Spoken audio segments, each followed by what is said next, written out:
Buenos días para todos, bienvenidos a esta charla interactiva con el Museo ITM. Hoy nos encontramos promoviendo estos espacios de diálogo para acercarnos a la ciencia a través de un tema bastante interesante y es la cuarta revolución industrial y la sostenibilidad. Tenemos con nosotros a dos expertos en el tema, tenemos la fortuna de aprender de ellos hoy. El primero es el profesor Andrés David Torres Cañas, ingeniero de telecomunicaciones y próximo a obtener su título de magíster en ingeniería. Es coordinador del Observatorio Astronómico del ITM y es un apasionado de las ciencias. El segundo profesor que tenemos con nosotros hoy es Nelson Aníbal Miranda Ríos. Es un ingeniero geólogo e ingeniero de telecomunicaciones, estudiante de maestría en desarrollo sostenible, profesional del Observatorio Astronómico y apasionado también por los sistemas de información geográfica. Estos dos seres con tanto conocimiento hoy nos acompañan y les damos la bienvenida para que también juntos con todos los estudiantes que participan en esta charla promovida por los laboratorios de ideas del Departamento de Biblioteca, Extensión Cultural y Fondo Editorial, nos permitamos generar un camino hacia la cultura científica. Bienvenidos a todos y profes, súper rico escucharlos el día de hoy. Bienvenidos. Laura, muchísimas gracias por la invitación a la biblioteca, a los laboratorios. Pues para nosotros es un placer estar acá. Nelson, el profesor Nelson y mi persona, ambos trabajamos en el ITM con el Observatorio Astronómico en particular y estamos muy contentos pues de trabajar este tema. Es un tema muy interesante, es un tema largo, obviamente, pero vamos a tratar de llevarlo de la mejor manera posible y vamos a ir conversando de tal manera que esto tampoco se convierta en un monólogo, sino que sea una conversación entre todos, entre los que estamos aquí y los que no están también aquí, pero que no vemos. Entonces, para Exacto. todos, la invitación es que contribuyamos, que aportemos, que hablemos, que metamos, como decía ayer alguien que no entendía muy bien qué significaba meter la cucharada, es de México, que metan la cucharada, que ustedes sí me entienden qué significa eso. Nelson, Excelente. hola, ¿cómo estás? Muy bien, Torres. Pues por aquí ya eh, pensando en mil cosas, porque de verdad que esto de la cuarta revolución industrial tiene muchos temas y está relacionado con, en realidad, todo lo que hoy conocemos. Entonces, llevarlo al punto de hacerlo en un tiempo que sea adecuado y mostrar muchas cosas es un reto. Exacto, pero entonces entremos en materia. ¿Qué te parece? Sí, de una. Bueno, aquí como hay tantos términos, cuarta revolución industrial, robótica, inteligencia artificial, Internet de las cosas, son demasiadas. Cada uno de estos términos es un universo, un mundo completo que implica obviamente muchas cosas, pues vamos a hacer unas definiciones cortas y vamos a ir hablando de cada una de esas definiciones. Ya saben, si alguien tiene alguna pregunta, pues la puede realizar o algún comentario, también lo puede realizar. Entonces, comencemos. El primero de los términos que por aquí Nelson va a pasar es la robótica. Cuando uno habla de la robótica, pues lo primero que uno se imagina, o incluso yo, y eso tiene que ver mucho con la ciencia ficción en los casi que desde el cine, porque aquí creo que hay estudiantes que están estudiando, que están en el grupo de cine, en el laboratorio de cine, casi que desde la llegada del cine, el cine llegó con la robótica.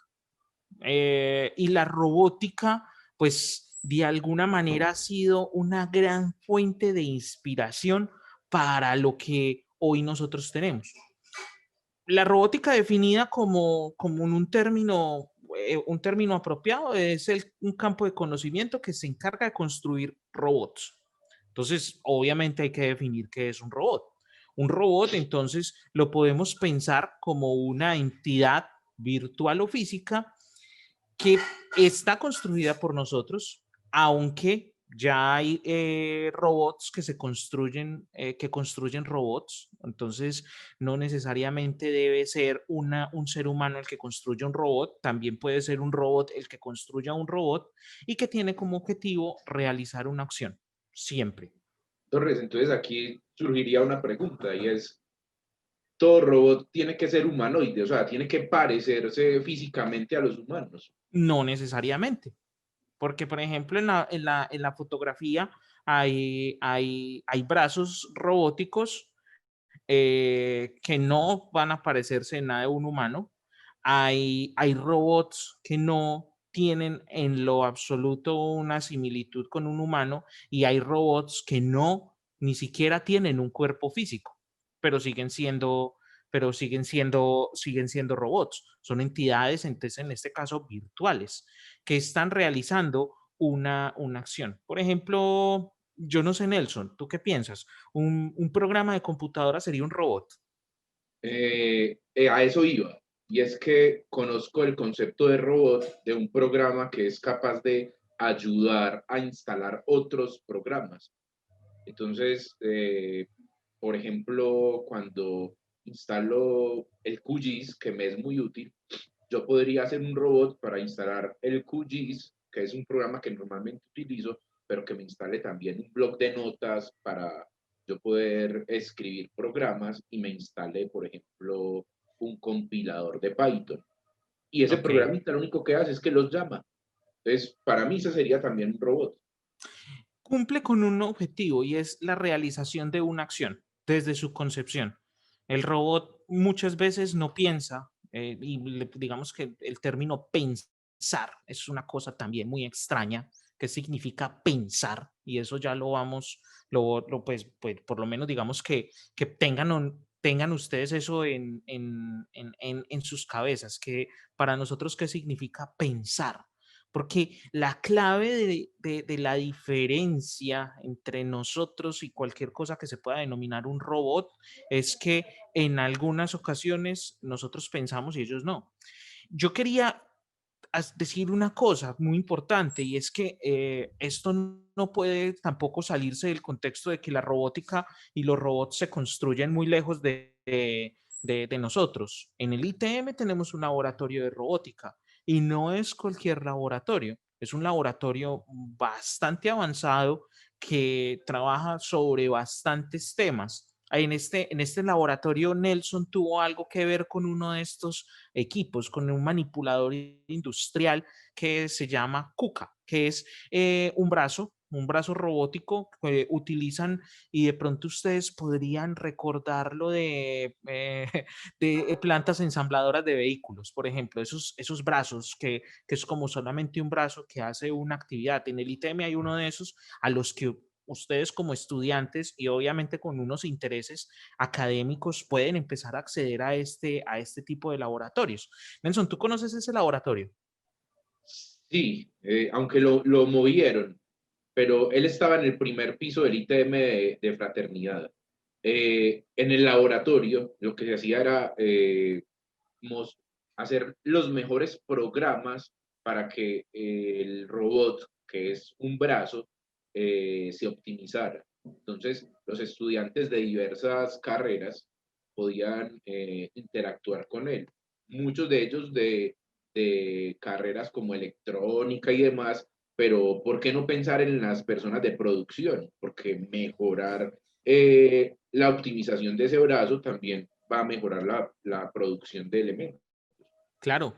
Y el asunto con la robótica es que la robótica debe ser útil para nosotros. O sea, no tiene ningún sentido que estemos haciendo los desarrollos que hagamos si esos desarrollos no van a tener un sentido de mejorar algo de la actividad humana. Entonces, pilas, que en el ITM hay ese laboratorio. Y, esto que arranco a decir es el principio de la robótica. Quiero dejar claro algo que es muy importante, que no es la robótica. Porque para muchos la robótica es el sueño de construir construir sistemas que solamente se los pensamos como sistemas humanoides.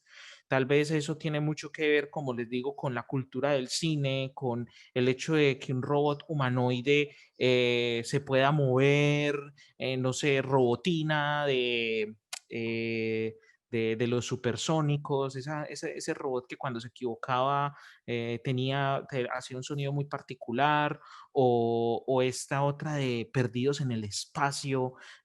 Qué pena, yo tengo un montón de cultura pop metida en la cabeza que no sé para qué me sirve, pero la tengo metida, de 1970, 1980, 2000, 2010, 2020, y todo eso lo voy mezclando. Y eso que ustedes están viendo ahí es una película pues protagonizada por este señor Will Smith, muy famoso él, Yo Robot, pero que tiene que ver con un libro de un gran autor que es de la ciencia ficción, que en la biblioteca del ITM hay varios de sus libros, para que vayan y los presten. Isaac Asimov.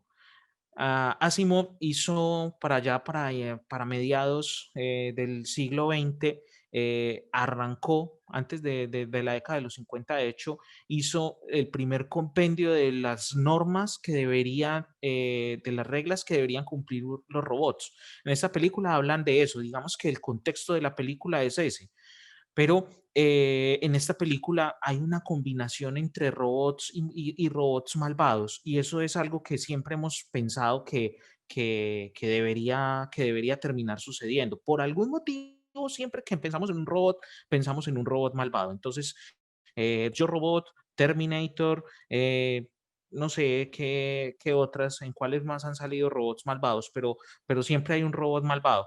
Bueno, Nelson, pero entonces, Torres, hablando de sí. robots malvados, pues ahí tendríamos que hablar un poquitico de la conciencia del robot, ¿cierto? Sí, de la conciencia del robot, y particularmente de algo que me parece muy importante mencionar, y es que finalmente somos nosotros los que construimos el robot. Entonces la conciencia del robot es, ¿cuál conciencia? La conciencia nuestra. El otro que iba a mencionar era a Skynet, pero eso es otro tema. La Unión Europea hace unos años, hace poco realmente, hizo un compendio de 6 normas que deberían cumplir los robots. Primero, los robots deberían tener un interruptor de emergencia, no porque se vayan a volver malvados, eh, sino porque en el caso de que sus programas se corrompan, se puedan apagar. Que los robots no podrán hacer daño a los seres humanos, que fueron los que los construyen, que no podrán generarse relaciones emocionales con los robots. Hay una película por ahí en la que una persona se enamora de un sistema robótico, y al final el sistema robótico le dice que no solamente ella está enamorada de él, porque era una robot una persona virtual que se declaraba del género femenino, sino que estaba enamorada también como de 760 personas adicionales. Entonces, los robots hacen eso. No podrán, los que sean más grandes deberán tener seguros, son personas electrónicas y tendrán la obligación de pagar impuestos. O sea Hace que ahí unos el Gundam días, que están haciendo en Japón le toca pagar impuestos. sí, y lo hacen. Ya en Japón los robots pagan impuestos, y lo hacen por un motivo puntual, y es que cuántos trabajos se están perdiendo por cuenta de los robots. Piensen en esto, y en estos momentos que estamos en la moda de la pandemia, ¿cuántos trabajos van a ser empezados a reemplazar por sistemas virtuales o sistemas robóticos? ¿Y cuántos trabajos van a quedar? Hay unos trabajos que van a quedar. Decía ese artículo que leía, que uno de ellos iba a ser el empleo de los profesores, los cuidadores de ancianos, también hablaban de las enfermeras, de los médicos, pero por ejemplo los cirujanos iban a ser de alguna forma reemplazados, porque los robots podrán mejorar en la precisión de la operación, pero nunca van a ser reemplazados, porque el robot no sabe interpretar un resultado médico. Te entrega un resultado médico con un tecnicismo súper avanzado, pero esos tecnicismos no van a reemplazar el concepto que va a dar el médico. Entonces, eso es más fácil un robot y eso es una definición mucho más interesante. Pero sigamos porque si no, entonces aquí nos vamos a quedar. Por aquí, ¿qué más tenemos, Na Miranda? Sí, ya algo que tiene que ver con inteligencia artificial, que por sus siglas sería AI. Eh, Aquí estamos viendo una imagen de Sofía. Sofía es por el momento el robot humanoide con una inteligencia artificial más sofisticada, pero a nosotros nos gusta relacionarnos y por evolución nos gusta relacionarnos con cosas que conozcamos, que no sean muy familiares y por eso nos gusta que sean humanoides. Pero ¿qué tal si esa inteligencia artificial no es humanoide? Y un ejemplo muy claro de ello es Alphabet. Alphabet no es nada más ni nada menos que el grupo grande que tiene Google. Entonces está Google, está Facebook, está YouTube, está Instagram, es todo ese grupo grande. Pero ¿cómo hace Alphabet para tener una inteligencia artificial? Entonces, ¿qué es una inteligencia artificial? Primero, se tiene que basar desde la filosofía y desde cómo opera el cerebro humano, y todo eso llevado a un sistema de computación. Entonces, más que poder verle la cara a un robot, a alguien que sea eh, como una persona, un humanoide, un sistema inteligente o una inteligencia artificial, como es un programa, se almacena más que todo en bases de datos, en computadores. Entonces, la imagen que ustedes están viendo es una granja de servidores de Google. En esa granja de servidores lo que tenemos es un montón de interacciones que ellos pueden hacer. Pero antes de ir a las interacciones, eh, exploremos un poquito cómo, por ejemplo, Piaget eh, concebía la evolución humana del cerebro. ¿Quién es Piaget? Jean Piaget era un psicólogo que se enfocó mucho en, en la evolución de la mente y cómo aprende el ser humano. Ve, Nelson, dos cosas aquí puntuales. Una que por aquí Luisa Fernanda Correa nos está preguntando algo. ¿Cuál es o cuál ha sido el papel de la robótica industrial en el campo de la robótica general? Yo voy a dar mi respuesta. No sé si Nelson puede, si la puede hacer algún aporte, complementarlo. Eh, el asunto ha sido que la robótica industrial es la que ha permitido el avance en la precisión de la robótica. Porque en la robótica, si lo pensamos como como la construcción de una sola máquina, el grado de tecnicismo es muy lento. O sea, si ustedes lo piensan como una curva, el grado de tecnicismo es demasiado lento. Mientras que en la robótica industrial eso no sucede porque el tecnicismo tiene que avanzar mucho. El tecnicismo debe ser muy alto. Si yo quiero hacer algo muy preciso, si yo quiero eh, lograr que algo sea muy exacto, yo lo tengo que lograr muy rápido. Y eso lo logro con la robótica industrial, porque constantemente estoy mejorando los sistemas que me permiten a mí aumentar la precisión de un proceso cualquiera, de un proceso el que sea. Si esto se está logrando es por la vía de la necesidad de aumentar la eficiencia, de aumentar el, el grado de precisión en la que se hace un trabajo y eso lo logra la robótica industrial. Yo quiero construir un carro y tengo un proceso de soldadura y tengo que poner 20 puntos y esos 20 puntos los tengo que poner en el menor tiempo posible, pero de la mejor manera posible. Entonces yo estoy todo el tiempo pensando en cómo mejorar el robot para que esos 20 puntos queden súper bien colocados y súper rápido.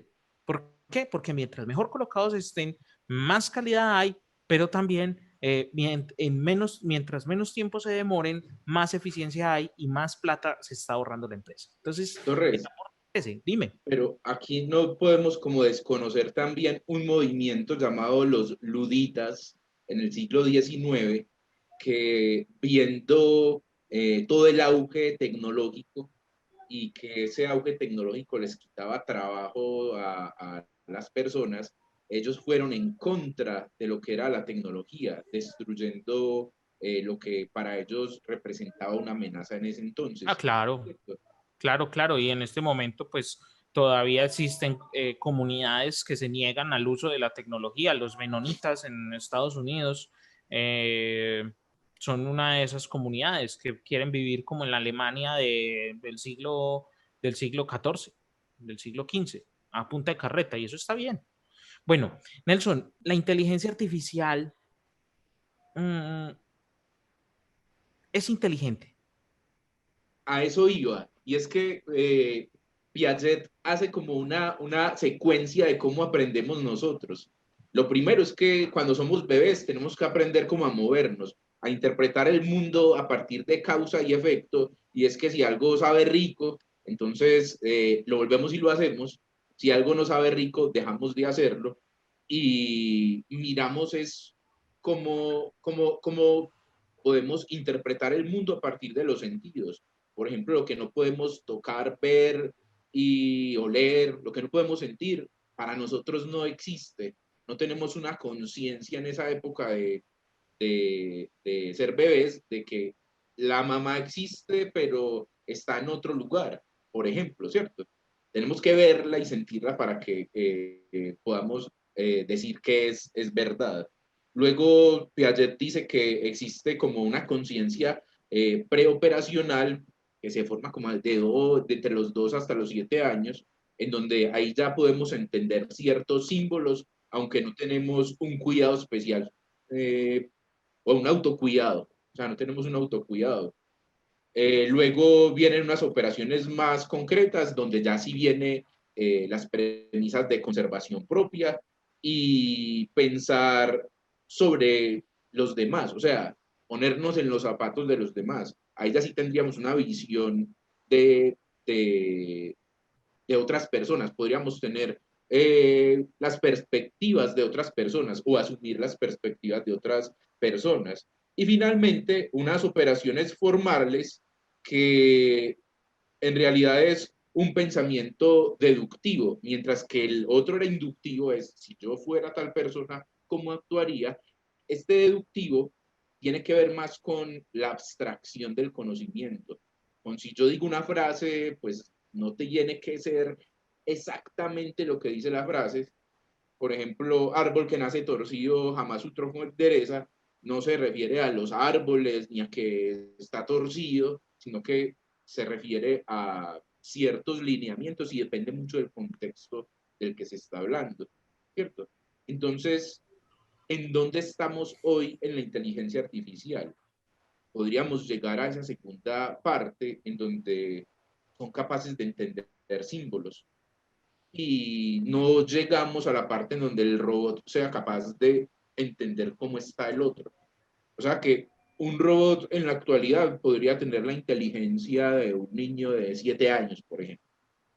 Eh, pero ¿cómo Eh, se logra eso? O sea, pero hay que hacer una claridad al respecto. Sí, puede tener la inteligencia de un niño de 7 años, pero mientras que nosotros podemos resolver, la persona más muy tesa puede resolver operaciones matemáticas complejas con su cabeza, la mayoría de nosotros no lo podemos hacer. Por ejemplo, algo que nosotros nunca vamos a hacer, va a ser imposible que nosotros lo podamos hacer, es clasificar 1 millón de datos. Eso no lo podemos hacer nosotros.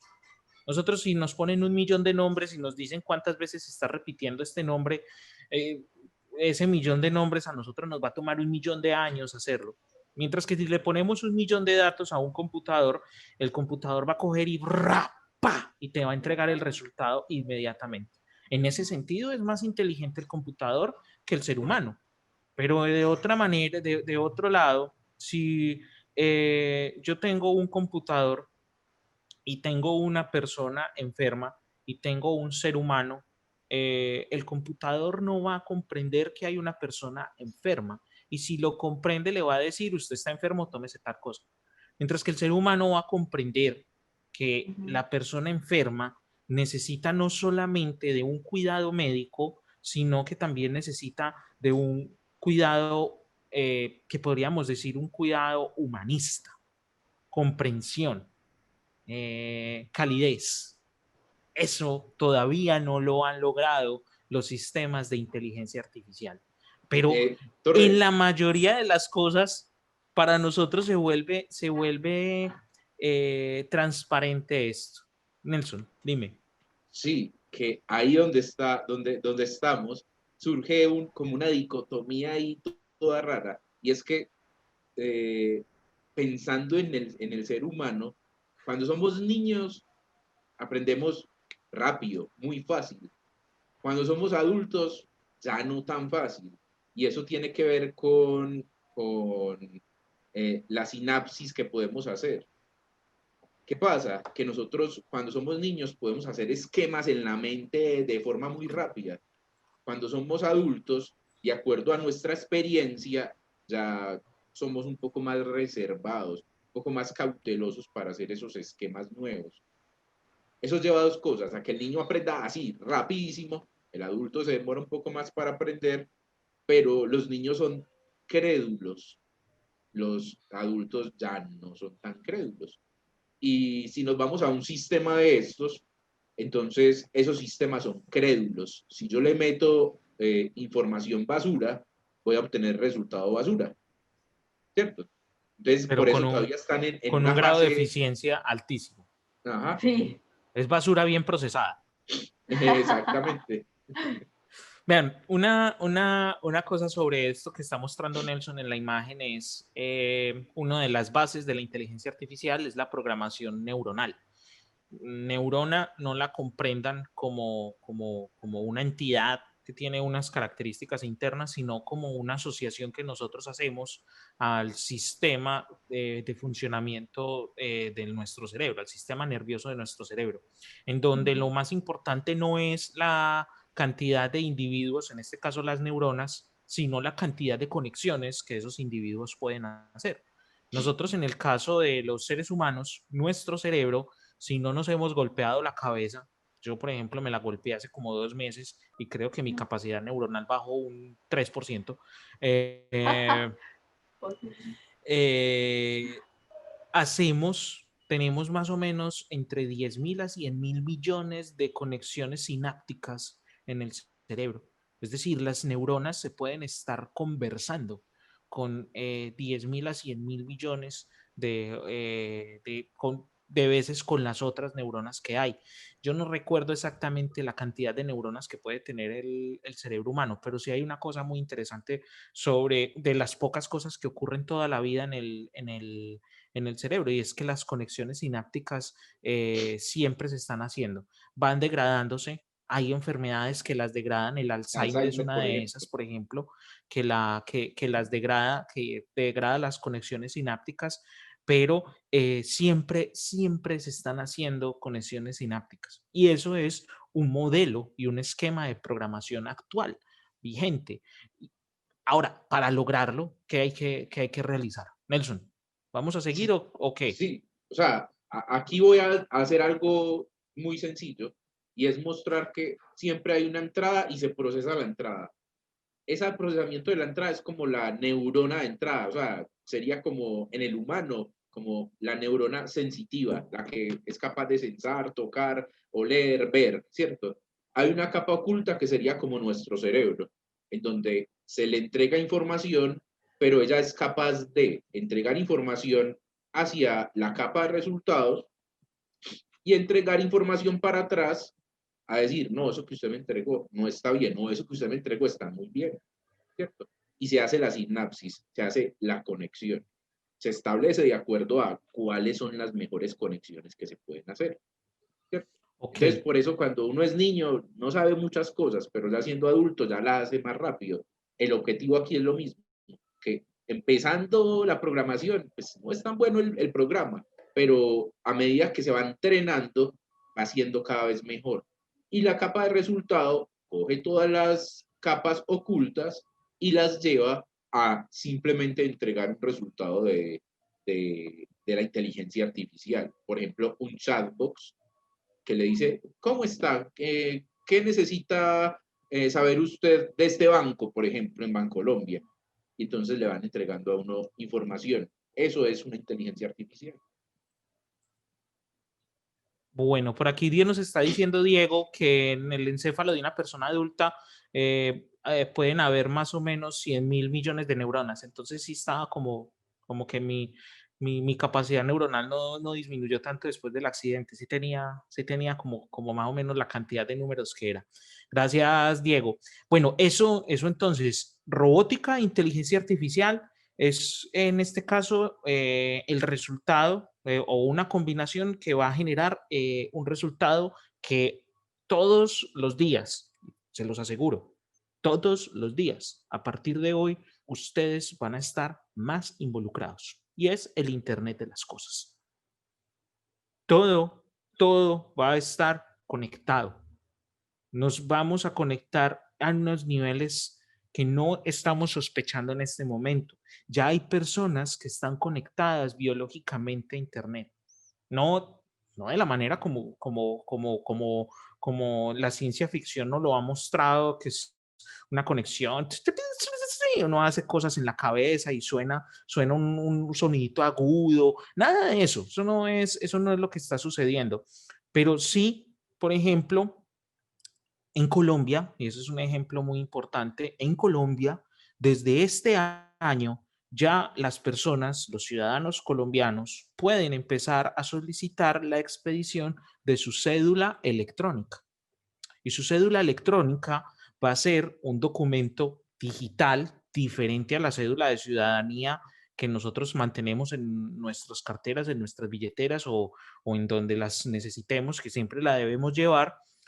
Y este documento va a tener nuestra información completa, va a poder tener nuestra información en salud, o sea, nuestra historia clínica, nuestra información de residencia, nuestro número de teléfono, pero también con esa información entonces nosotros vamos a poder empezar a controlar asuntos que tienen que ver con nuestra vida diaria.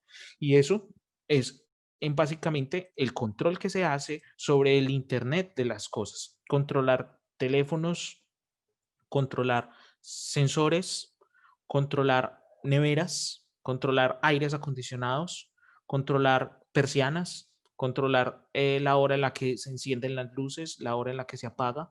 A mí me parece muy particular del Internet de las cosas es, mmm, por ejemplo, la nevera te avisa qué comida se está acabando y te manda un correo electrónico diciéndote, hoy hay que mercar, se le está acabando tal cosa.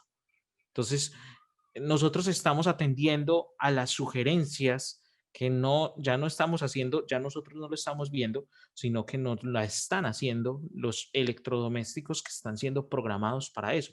O neveras con televisor. O sea, literalmente hay un televisor de 27 pulgadas vertical en una nevera en donde tú te puedes conectar a Internet, te estás conectando a Internet, a un Internet inalámbrico que se está convirtiendo, por decirlo, por no dejar de decirlo, en un bien necesario para la humanidad. Y en Colombia en este momento está cursando un proyecto de ley para convertir el Internet en un derecho fundamental de los ciudadanos colombianos, es decir, que exista un cargo básico de Internet para todos los colombianos.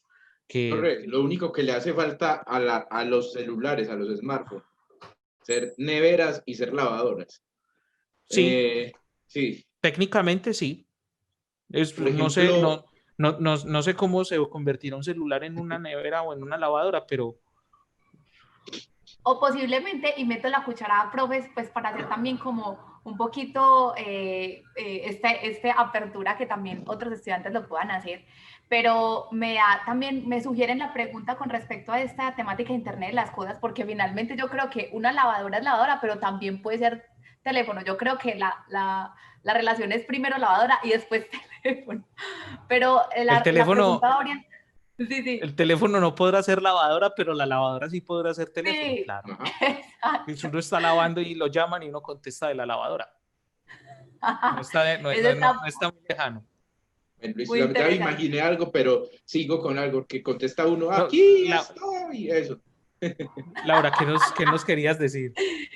Qué risa. Sí, pues con respecto, profes, a esto que están desarrollando, me pregunto también, pues en nuestro contexto colombiano, en nuestra ciudad, ¿qué cosas podrían acercarse a pues para el ciudadano común, el que pues tiene como unos ingresos también de no poder tener una lavadora con celular, o todas estas realidades pues que de pronto ya se están desarrollando a nivel pues, de producción y de avance tecnológico e industrial? Pero, ¿qué podría asemejarse de un sistema que nosotros podamos como habitar? Ya ustedes mencionaban algunos, como el de el mensaje que llega de los bancos, todo este monitoreo, pues, como que se hace también con la inteligencia artificial en tantos sistemas operativos. En Sí. términos de Internet de las cosas, ¿qué podemos nosotros como decir? Bueno, hay un asunto que se acerca por lo menos, o que podemos tener como una relación un poco cercana a esta realidad del Internet de las cosas aquí en Torres, nuestra ciudad. hay algo que es, por ejemplo, el censado de cómo está Medellín climáticamente y en contaminación. Eso lo hace el CIATA. Y si vemos esta gráfica, ellos lo que tienen son sensores que a través de una red envían información, por ejemplo, por 3G, envían información a través de unos protocolos y eso llega a una base de datos en donde ya se procesa la información. Ujú. CIATA es una red IoT, porque Bueno, ellos no están conectados con cables o directamente a los sensores, sino que los sensores utilizan otras plataformas, la plataforma de los celulares, o sea, de la telefonía, distintas plataformas para poder enviar la información hacia sus servidores. hay que decir una cosa al respecto también, Laura, y para todos, y es, muchas de estas cosas del Internet de las cosas ya están ahí, es decir, ya están acá. El hecho de nosotros poder, por ejemplo, consultar el estado de las carreteras desde nuestra casa antes de salir de viaje es un muy buen ejemplo del Internet de las cosas. Pero pensemos en lo siguiente, no hay una, no tenemos dispositivos que estén por naturaleza como definidos del Internet de las cosas, pero los podemos construir, los podemos poner, los podemos censar, podemos comprar, hay sensores, uno los compra, son baratos, de hecho, no, insisto, no son baratos, o sea, son baratos, me refiero a que pueden valer menos de 100.000 pesos un kit de sensores en que yo puedo instalar en algunos dispositivos de mi casa y me empieza a censar todo. Por ejemplo, puedo, para las personas que tienen bebés que los dejan al cuidado de una niñera, yo puedo instalar una cámara en la casa y puedo verificar esa cámara desde internet, desde donde yo me encuentre. En Estados Unidos es muy común que las personas lleguen, instalen cámaras en sus casas y cuando llega el servicio de Amazon, tocan el timbre y a la persona el timbre le suena en el celular. Entonces la persona activa su cámara, activa un micrófono y comienza a hablar con el domiciliario. Y ese ejemplo, por ese ejemplo que yo les pongo de las cámaras, pues yo se los quiero de alguna manera y aquí rápidamente, denme un minuto, yo lo busco. ¿Dónde está? Ay, ay, ay, aquí no está. Aquí. Mm, esto es un programita que yo tengo en el cual yo estoy viendo la cámara que hay afuera de mi casa en tiempo real y yo la estoy viendo con mi celular.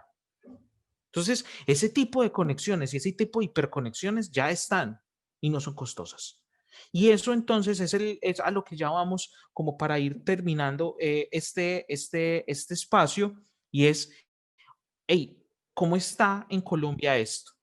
¿Qué es la cuarta revolución industrial? Es el sueño de fusionar los mundos físico, digital y biológico. Es la digamos que en las revoluciones técnicas y tecnológicas que han habido en la historia de la humanidad la consideran la cuarta.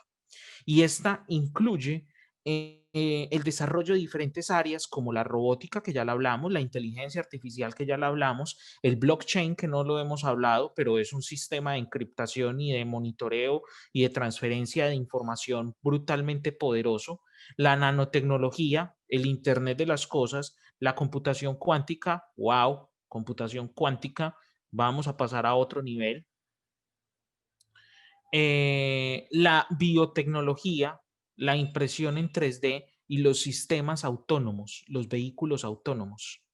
La cuarta revolución industrial se enfoca en la optimización de procesos y recursos mediante la recolección e información, recolección y aprovechamiento de información.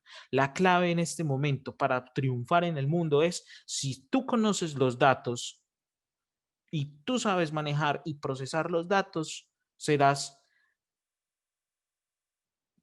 exitoso. ¿Cómo está Colombia en eso? Vamos creciendo de a poco. Hay iniciativas nacionales, hay iniciativas locales, hay iniciativas internacionales que están tratando de ayudar a que en Colombia se establezca un protocolo completo que permita avanzar en estas áreas que ustedes están viendo acá.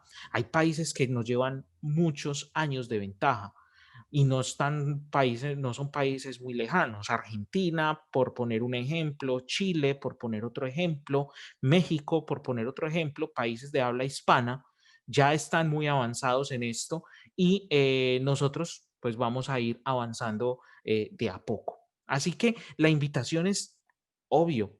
Si ustedes quieren entrar a participar de la cuarta revolución industrial, concéntrense en estas áreas, aprendan a programar. Ese es el cuarto, el tercer idioma que hay que aprender. El idioma nativo, no lo olviden nunca. Bueno, incluso puedo decir que cuatro. El idioma nativo, no lo olviden nunca. El inglés, es muy importante aprender inglés. Esa es es la lengua, digamos que para conectarnos básicamente con todo el mundo.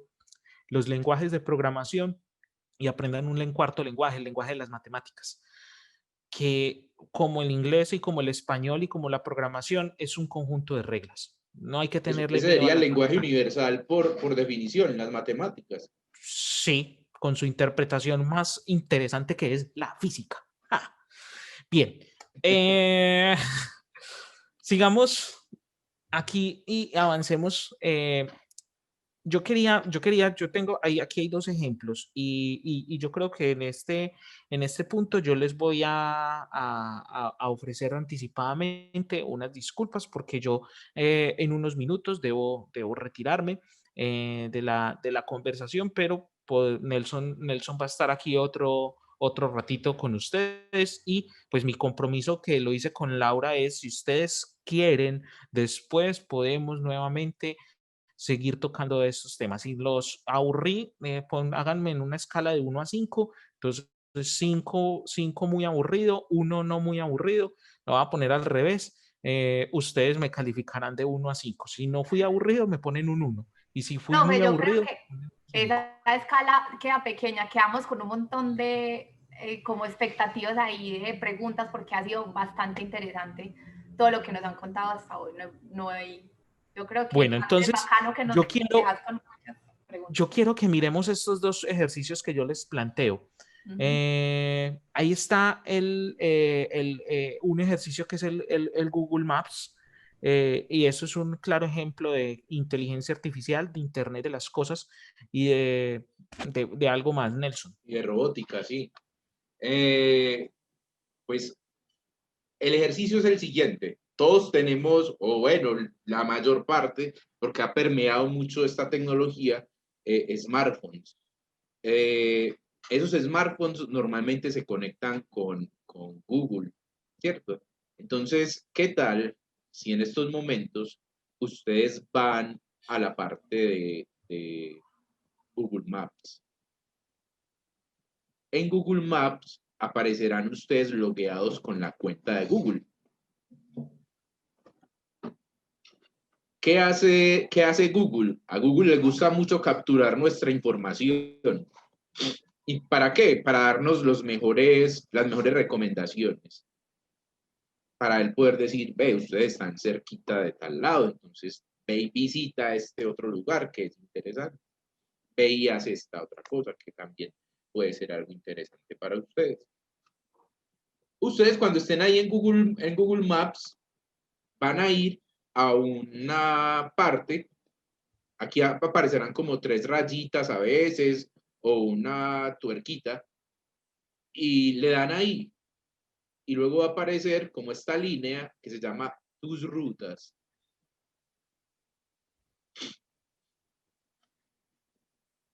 Ustedes presionan esto que se llama tus rutas, claro que deben estar logueados y van a ver algo muy interesante. Les va a mostrar desde que ustedes empezaron a utilizar el servicio de Google los lugares que han visitado, marcados con unos puntos rojos.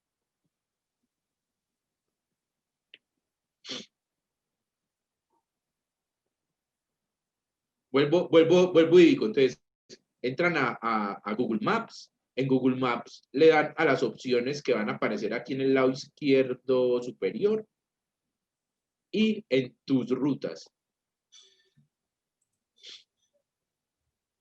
Después de eso, entonces él va a mostrar varios punticos rojos y esos punticos rojos es donde ustedes han estado desde que utilizaron el celular.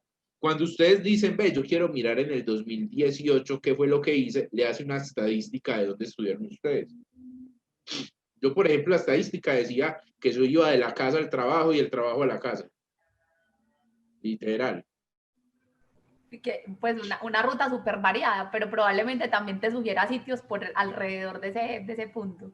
Eso, pero Google también puede decir, ve, hay una promoción en tal centro comercial que está cerca de tu trabajo o de tu casa, ¿por qué no lo visitas?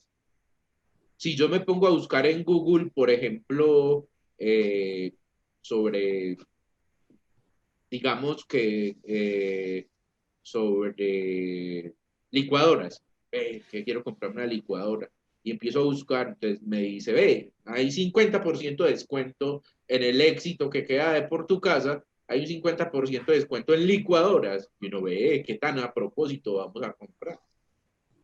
¿Cierto? Excelente. Es una inteligencia artificial que está siendo entrenada para relacionar la posición con los establecimientos, las promociones de los establecimientos, pero también con lugares turísticos. Ves, estás cerquita de Guatapé, ¿por qué no visitas la Piedra del Peñol, por ejemplo? La magia de los sistemas recomendadores. Eso, lo interesante es, ¿qué pasaría si Google, en vez de ser Google, la empresa que nos puede dar esas recomendaciones, que lo que busca mover un poco el comercio también, no fuera Google, sino que fuera una novia tóxica? ¿Qué podría hacer con esa información? Muy peligroso, Bueno, muy peligroso. yo creo que, Laura, es que nos Sí, queda siempre información que decir. A mí me claro que sí. gustaría, y pues, insisto, que exploremos la posibilidad de seguir hablando de esto de una manera con una serie de aplicaciones. Yo tengo por ahí varias, Nelson tiene otras que podemos ir explorando. No sé si los demás compañeros que están asistiendo a esta charla, que nos están escuchando, pues están de acuerdo y si Laura, de acuerdo a lo que podamos ver en el tiempo, se pueda realizar, pues podemos abrir otro espacio así también de 1 hora en el cual podamos ver unas aplicaciones bien interesantes que podamos trabajar. ¿Qué les parece? Nelson. A mí Nelson. me parece. Nelson, te estás escuchando muy pasito.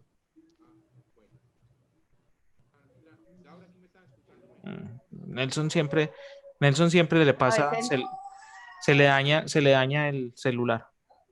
ay, qué El compu- berraquera. Y yo creo que, no, que nos pasa a todos. Es que definitivamente estos medios a veces como que se empieza a deteriorar un poquito como la conexión, pero aquí están respondiendo todos en el chat que están de acuerdo, que les parece muy bacano, que sí, que Listo, súper. listo. Inclusive, pues a propósito de esta diapositiva, no sé si podamos continuar con la charla o paramos aquí, ¿cómo será mejor? ¿Qué les parece? ¿Qué les parece si paramos aquí? Porque entonces en la siguiente sesión lo que podemos trabajar es un poquito de la ética de la inteligencia artificial, que eso es muy importante mencionar, la ética, o sea, hacia dónde vamos con esto, qué es lo que va a pasar. Y trabajamos esos dos, ese ejercicio aplicativo que nos mostró Nelson, vayan buscando, vayan mirando qué tanto Google sabe de ustedes, cómo sabe de ustedes y trabajamos uno o dos algoritmos adicionales que se puedan tratar con inteligencia artificial, particularmente reconocimiento de patrones y aprendizaje en sistemas, por ejemplo, sistemas neuronales, para que no cortemos del todo y podamos utilizar esa otra hora en ejercicios aplicativos. Me parece súper bien. Pues ahí están viendo que están respondiendo que está bien, que paremos pues como para poder continuar y desarrollar la temática a profundidad, sobre todo en este tema que un poco se va relacionando también con el propósito de la sostenibilidad. Si bien planteábamos que era súper amplio y evidentemente pues habría mucho que conversar sobre cada uno de los aspectos de la cuarta revolución industrial, creo que será muy bacano también incluso para que cada uno pueda hacer su aporte, podamos generar como esa conversación. De una. Entonces, profe, gracias de verdad por esta primera preámbulo, este abrebocas que nos haces a partir de comprender paso a paso lo que ha sido el devenir de la cuarta revolución industrial. De una, no, muchísimas gracias, Laura, a ti, a la biblioteca, a Rigo que está por allá detrás de bambalinas, a los que nos están escuchando, pues para mí es como siempre un gusto y me traigo siempre a Nelson, que también es un gomoso por estas cosas y nos gusta hablar de esto. Así que quedamos de que programemos la siguiente sesión y vamos para adelante con esto. Y hablamos también hey, ¿qué vamos a hacer? Que ustedes que son estudiantes en el ITM, Exacto. entonces, ¿qué van a hacer? O sea, esto no es solamente por echar cháchara y por botar escape. Esto es para que ustedes después de esto salgan y presionen al ITM para que puedan aprender este tipo de cosas. Qué Listo. bello. Entonces, no, Excelente. para mí muchísimas gracias a todos y bueno, yo quedo muy atento. Profe Sí, Nelson, también a usted, eso, ya estás aquí, genial. ese audio la inteligencia artificial del audio no era superior a la mía. Excelente. No, sí, es pensar qué vamos a hacer con la información, la que recibimos hoy y la que vamos a recibir luego. Entonces, sí, muchas gracias a ustedes por ponernos atención y creo que el objetivo ya es pensar sobre pensar. Sí, la tarea sería entonces para la próxima charla, entonces, ¿qué han pensado ustedes de la inteligencia artificial? ¿Qué reflexiones hay? Que conversemos e interactuemos un poquito más, que aquí estamos todos para tratar este tema, que reflexionen, píllense del documental que les sugiere Nelson. Y hay otros. Ese creo que está en Netflix, pero eso se encuentra por ahí. O sea, ustedes son muy inteligentes. Yo no me voy a poner a hacerle propaganda aquí a nada, pero ustedes saben dónde se pueden encontrar esos documentales. Entonces, Excelente. la invitación es esa y bueno, yo me retiro. Muchísimas gracias y ya saben, Laura, quedo muy atento a que organicemos el siguiente espacio. Yo creo que de una vez, si te parece, profe, para la próxima clase, pues para dentro de 8 días, el Ah, viernes, de una, propongo, sí o qué, como para que estemos en el mismo horario y esa primera horita del laboratorio podamos como concluir de una. con este conversatorio de Entonces reflexión. nos vemos el próximo viernes a las 10 de la mañana. Maravilloso, profe, gracias. Nelson, ¿cierto que sí? Sí, claro, próximo viernes Listo, 10 de la Sí, mañana. listo. Que les vaya muy bien. perfecto. Gracias, profe. Gracias, nos Hasta, vemos. hasta luego.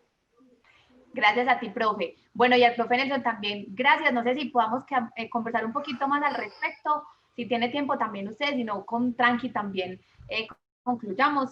pero me parece muy bacano porque finalmente nosotros nos quedamos también otro ratico en el laboratorio como desarrollando un poquito también lo que pudimos aprender de ustedes, emprender pues como ese ejercicio reflexivo y también de conocimiento. No sé si de pronto el profe Nelson todavía está, porque ya lo veo como con la cámara un poquito en espera. Pero bueno, muchachos, esta es nuevamente pues como la invitación a que promovamos este espacio de reflexión sobre la ciencia. Creo que quedó súper claro también este propósito de lo que resguarda a nosotros, lo que nos está convocando como profesionales, aprender sobre estos nuevos lenguajes también que tienen que ver con programación, pues que evidentemente ya lo planteaba el profesor Andrés cuando nos decía, bueno, no solamente el inglés, no solamente la programación, también la matemática. Y creo que es la propuesta para que continuemos también a tejer esta idea de la cuarta revolución industrial con nuestras características, con nuestras formas también como de entender pues en el territorio colombiano este desarrollo a nivel mundial.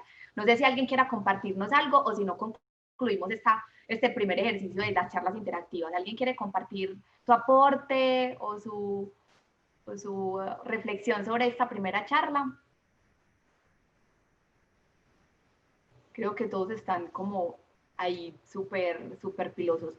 A todos los que nos envíen por redes sociales a través de nuestro canal de YouTube, pues los invitamos a continuar a estar súper conectados con estas charlas interactivas, con expertos como lo son los profesionales del Museo de ITM, para que conozcamos un poco más acerca de todas estas temáticas de la cultura científica, promover la cultura científica. Nosotros somos el Departamento de Biblioteca, Extensión Cultural y Fondo Editorial y nos vemos en una próxima oportunidad. Gracias.